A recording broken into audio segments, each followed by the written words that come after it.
vídeo 1, parte 1. Olá, queridos alunos e queridas alunas e demais inscritos no canal. Também quero cumprimentar aqueles que estão assistindo esse vídeo pela primeira vez. Eu sou o professor Everaldo Medeiros Dias, sou professor de Direito Empresarial do curso de Direito da Univale.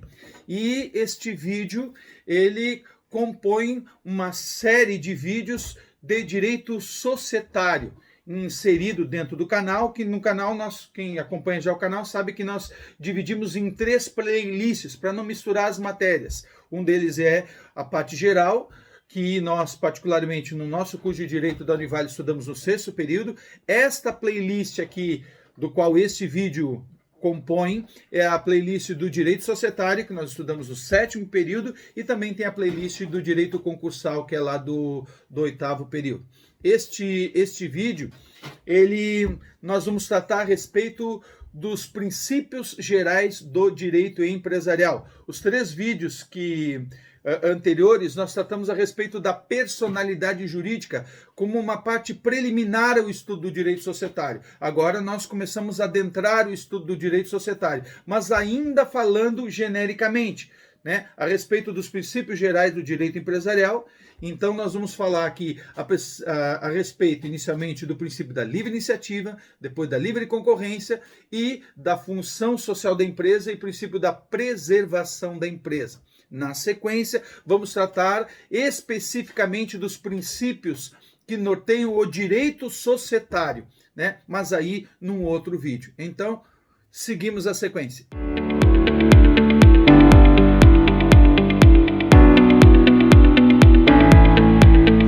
Pois bem, o primeiro princípio que nós vamos tratar aqui é o princípio da livre iniciativa, que é de fundamental importância não só para o direito empresarial, mas para o direito econômico como um todo.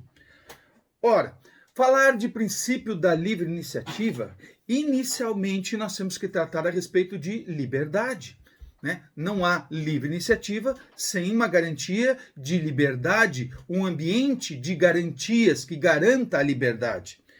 Para isso, eu gosto de me amparar na lição de Eros Roberto Grau, que diz que a liberdade, o Eros Roberto Grau falando a respeito da liberdade, ele diz que a liberdade consiste na sensibilidade e acessibilidade a alternativas de conduta e resultado. Ora, né, uma frase bem curtinha, ele conseguiu resumir, né, o que seja a liberdade. A liberdade, então, é justamente ter acesso a essas alternativas. Acesso a alternativas. Se eu não tenho alternativa, a minha alternativa é uma só, eu não tenho liberdade, né? E essa alternativa para que eu possa buscar um determinado resultado. Ok? Então, a livre iniciativa, vou ter essa liberdade de acesso a alternativas, eu vou poder tomar a iniciativa a essas alternativas. Particularmente essa livre iniciativa que estamos falando é uma liberdade de escolha de empreendimento econômico. Então, a nossa Constituição garante essa liberdade econômica. Então, nós estamos falando que, por ditame constitucional, é garantida a liberdade para que os agentes econômicos eles possam empreender atividades econômicas, obviamente desde que lícitas e respeitando os ditames constitucionais. Fábio Coelho, a respeito, ele diz o seguinte, que a liberdade de iniciativa é elemento essencial do capitalismo. Isso é fundamental. Isso é fundamental. Quando perguntar, o Brasil é um país o quê? Capitalista, comunista, socialista, isto, daquilo, é capitalista. Por quê? Porque está escrito na Constituição. Ponto. O resto é discussões que não nos cabe aqui pela natureza do nosso estudo e também divagar levianamente a respeito disso, mas é capitalista. Por quê? Porque garante a livre iniciativa, né? Não vamos aqui fazer comparações do que é melhor, do que é pior. Isso não cabe, e muito menos, né, nem isso sequer, comparar capitalismo, socialismo, coisa que valha. Nós vamos só dizer o seguinte, que no Brasil, o legislador constituinte, ele optou pela liberdade de iniciativa. Então, o que ele disse? Ele permitiu que os particulares possam ser detentores do capital e possam explorar atividades econômicas de acordo com o que estabelece a Constituição, como nós vamos ver mais na sequência, ok?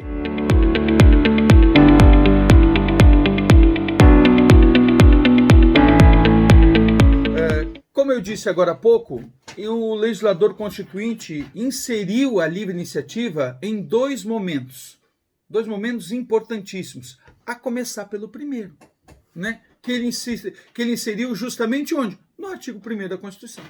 Eu gosto de destacar isso, é bastante emblemático, é o artigo 1º, não querendo desmerecer os outros, mas é o primeiro, que diz o seguinte, o que fala o artigo 1º? Fala lá, a República Federativa do Brasil, formada pela união indissolúvel dos estados e municípios e do Distrito Federal, constitui-se em Estado democrático de direito e tem como fundamentos. E aí discorre, né, apresenta 5 fundamentos. O que são eles? O que representam esses fundamentos? Ora, fundamento é o quê? É sustentação. Significa que o legislador constituinte, ao refundar a nossa república lá no dia 5 de outubro de 1988, o fez edificando o edifício todo da república em cima de 5 pilares. Quais são esses 5 pilares? A soberania. Então é a posição do Estado brasileiro em relação aos outros, o Estado soberano. A cidadania, né? 3, a dignidade da pessoa humana. No 3, ora, o princípio dos princípios, o metaprincípio. Em quarto, os valores sociais do trabalho e da livre iniciativa. Como diz o Gladstone Hamed, formando um par dialético que nós vamos discorrer mais um pouquinho para frente ainda agora, né? E o pluralismo político, né? Ou seja, somos ou pretendemos ser uma democracia. Então, um dos fundamentos, a livre iniciativa, a liberdade de empreendimento por parte de agentes econômicos particulares, ok? Não obstante, lá no capítulo da ordem econômica, o legislador constituinte inseriu a livre iniciativa no caput do artigo 170, né? Que com uma maestria fantástica. Diz lá o legislador constituinte, na nossa Constituição, no caput do artigo 170.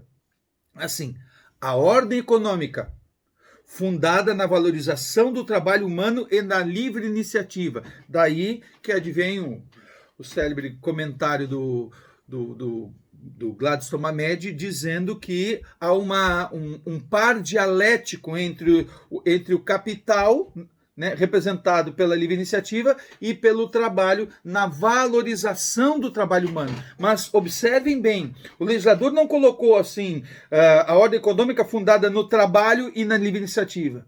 Ele falou na valorização do trabalho. Então, é uma meta que tem que se perseguir. Valorizar o trabalho. Quando o trabalho não estiver sendo valorizado, não se está atendendo ao ditame constitucional. Ou eu estou errado? Mas vamos lá. Então, a ordem econômica está fundada na valorização do trabalho humano e na livre iniciativa. E tem, por fim, assegurar. Qual é a finalidade dessa ordem econômica que está sendo fundada na valorização do trabalho humano e na livre iniciativa? Qual é a finalidade? A finalidade é assegurar a quem? A todos. Todos quem? Todos. Todos. Indistintamente, todos. Assegurar a todos o quê? Existência digna. Olha só.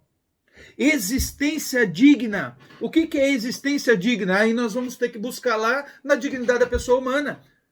Tratamento como humano. Mínimo de ser humano.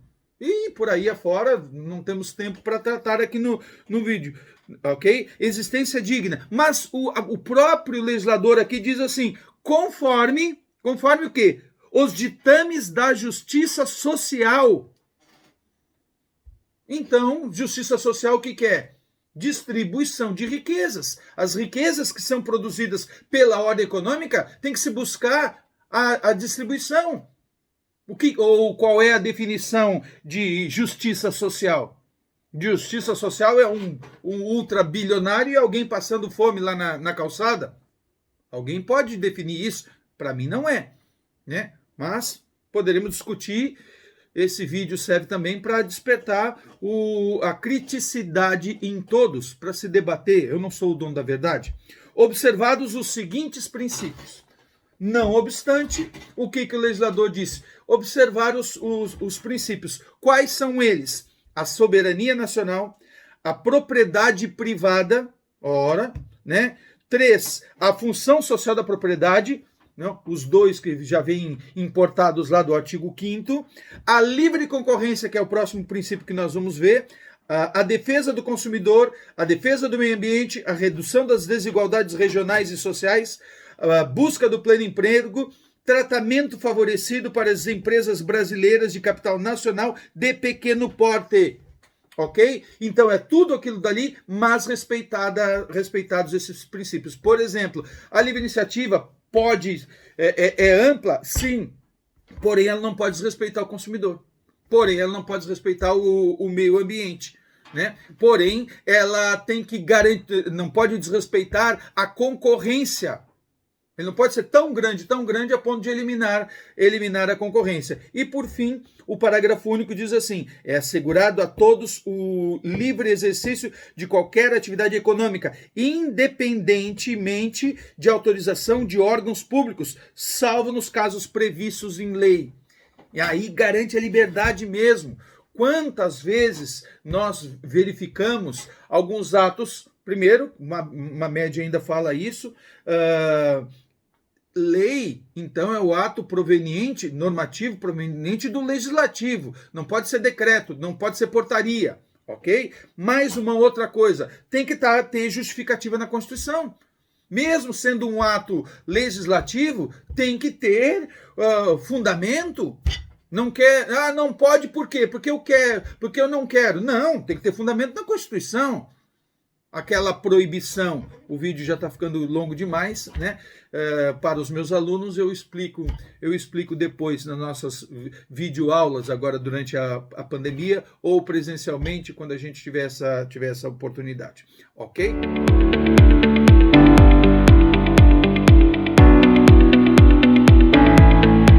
Então, vamos tratar agora a respeito do princípio da livre concorrência.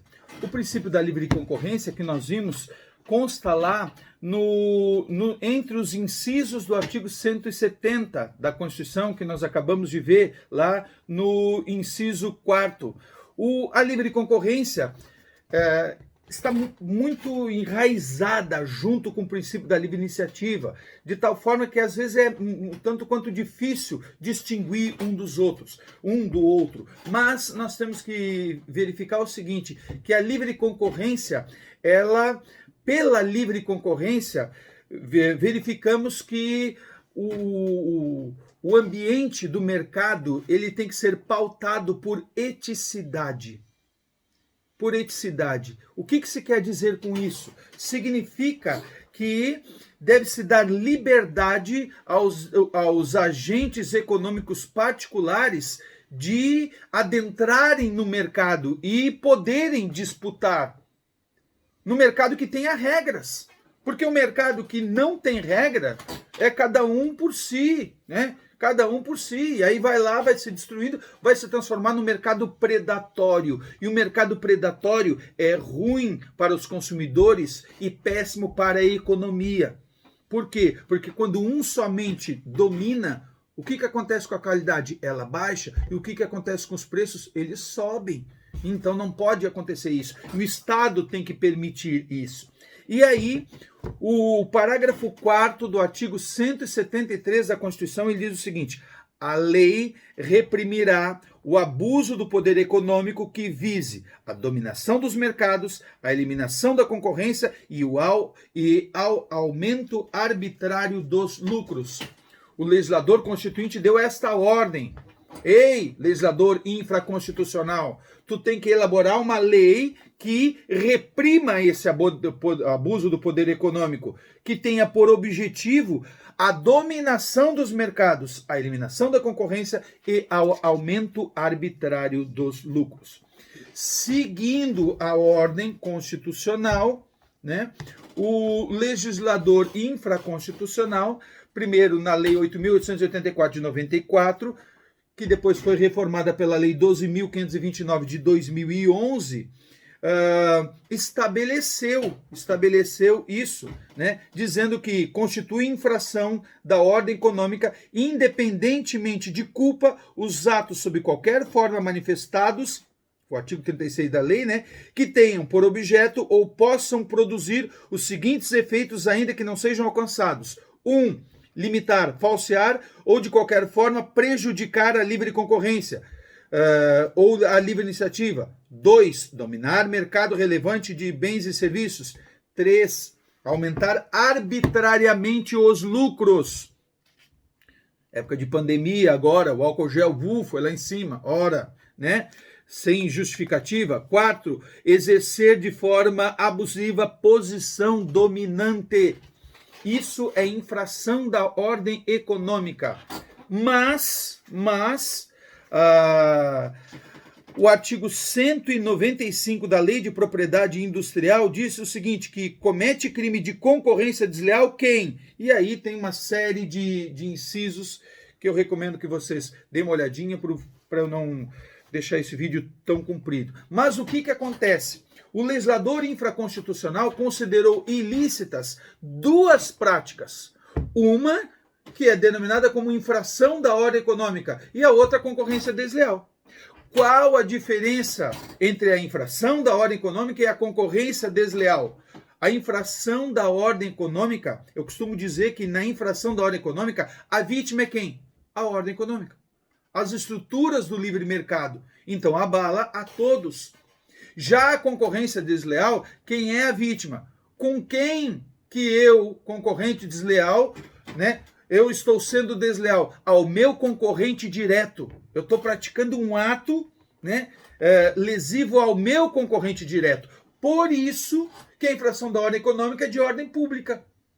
E aí vai haver a interferência, né, muitas vezes do CAD, né?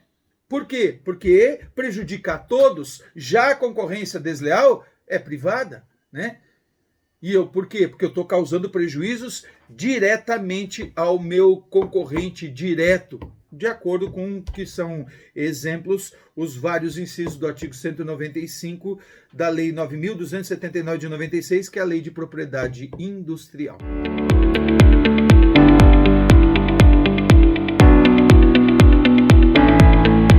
Vamos tratar agora, então, sobre o princípio da função social da empresa.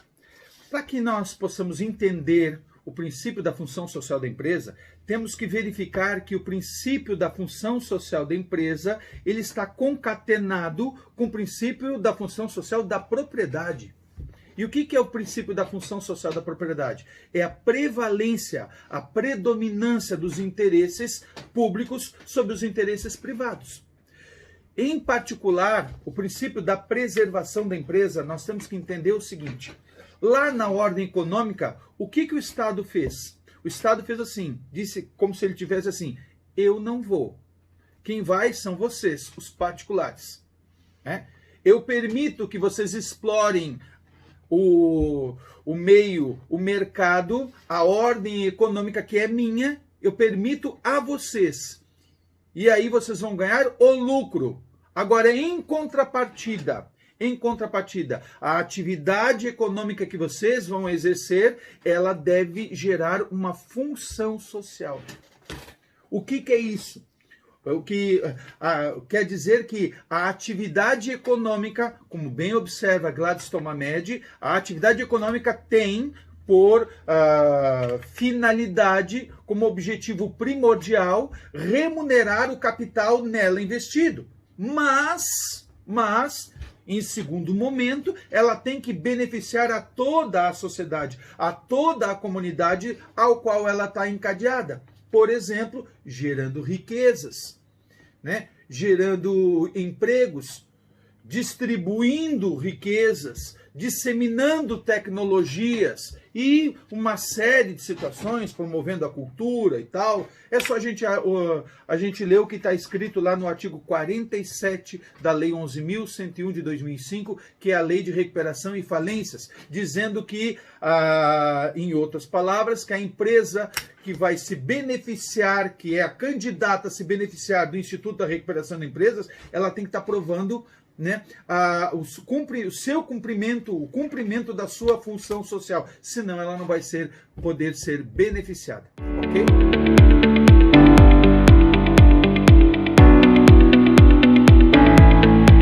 Por fim, vamos tratar a respeito do princípio da preservação da empresa. O princípio da preservação da empresa é praticamente uma consequência do princípio da função social da empresa. Então nós vamos ver o seguinte: se a empresa cumpre a sua função social e, sobretudo, se ela tem viabilidade econômica. O que é isso? Né? Primeiro que o seu objeto ele tem que ser interessante para a sociedade. Cada vez mais existem determinadas atividades empresariais que elas, em razão do incremento da tecnologia, elas ficam obsoletas. Então, Então, tem que ter uma viabilidade de mercado. Então, ela deve ser preservada. Né? Por quê? Porque nós, como eu já falei agora há pouco, vivemos uma economia capitalista. E fechar empresas viáveis é como, entre aspas, dar um tiro no pé. Se ela tem viabilidade. Ah, mas aquele empresário ele não tem dinheiro, precisa de um... Vende. Ah, mas aquele gestor, ele é um bandido, ele é um pilantra, ele é um criminoso, põe na cadeia.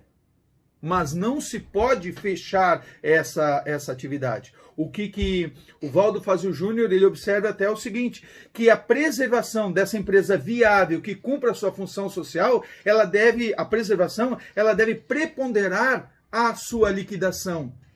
O interesse individual do credor em receber o seu crédito, né, deve ficar em segundo plano. Em primeiro plano tem que ser a preservação da empresa. Isso não quer dizer que não se vá pagar, mas em primeiro lugar deve se preservar para garantir a manutenção da fonte produtora de riquezas, dos empregos e tudo mais, como consta lá no artigo 47 que eu citei agora há pouco. Ok? E com isso a gente conclui esse vídeo falando especificamente a respeito dos princípios gerais do direito empresarial como um todo, e no próximo vídeo nós vamos falar a respeito dos princípios gerais do direito societário. Ok? Então, até o próximo vídeo.